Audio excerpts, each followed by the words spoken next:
Welcome to Virtual Security. Hello, happy Holi to all. Thanks for your support and love. नमस्ते दोस्तों, आज के इस वीडियो में हम बात करेंगे यूपीआई फ्रॉड्स और ओटीपी फ्रॉड्स के बारे में। ये एक बहुत ही इम्पोर्टेंट टॉपिक है जो आजकल की डिजिटल वर्ल्ड में हम सबको बहुत ध्यान रखना पड़ता है। So let's get started. सबसे पहले हमें समझना होगा कि यूपीआई और ओटीपी फ्रॉड्स क्या है।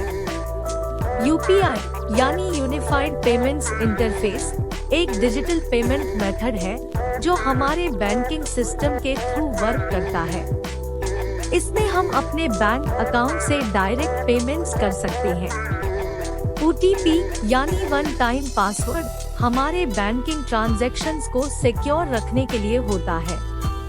लेकिन अनफॉर्चुनेटली आजकल बहुत से लोग यूपीआई और ओटीपी फ्रॉड्स के शिकार हो रहे हैं।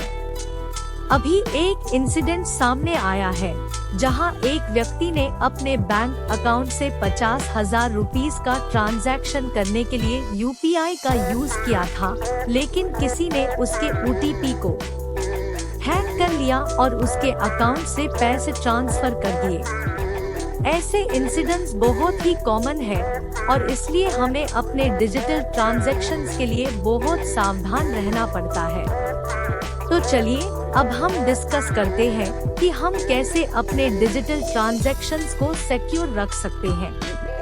सबसे पहले हमें अपने यूपीआई आईडी को सिक्योर रखना पड़ता है।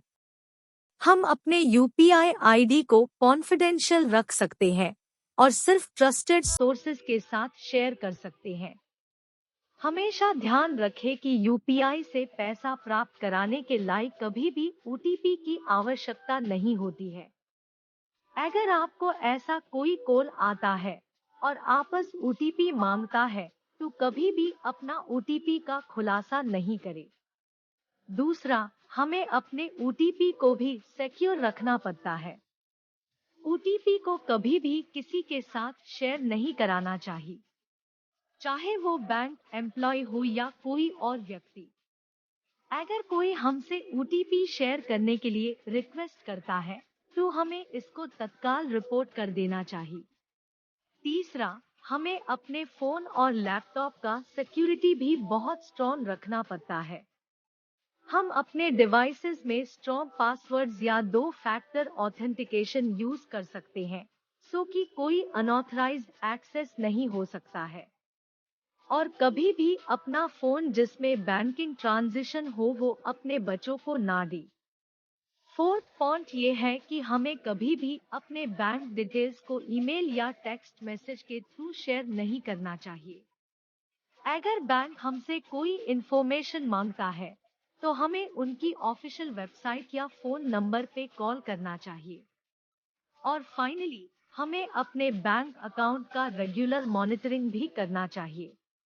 हम अपने बैंक अकाउंट की एक्टिविटी को रेगुलरली चेक कर सकते हैं और किसी भी सस्पिशियस ट्रांजैक्शन के बारे में अपने बैंक को इन्फॉर्म कर सकते हैं।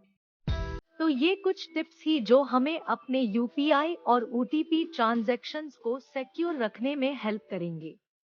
उम्मीद है कि आपको ये वीडियो हेल्पफुल लगा होगा और आप इन टिप्स को अपने डेली लाइफ में यूज करेंगे। इसके अलावा अगर आपको कोई भी फ्रॉड के बारे में पता चलता है तो आप उसको रिपोर्ट कर सकते हैं @1800120170। धन्यवाद दोस्तों, वीडियो देखने के लिए और हमारे साथ रहने के लिए। Please do like, share and subscribe.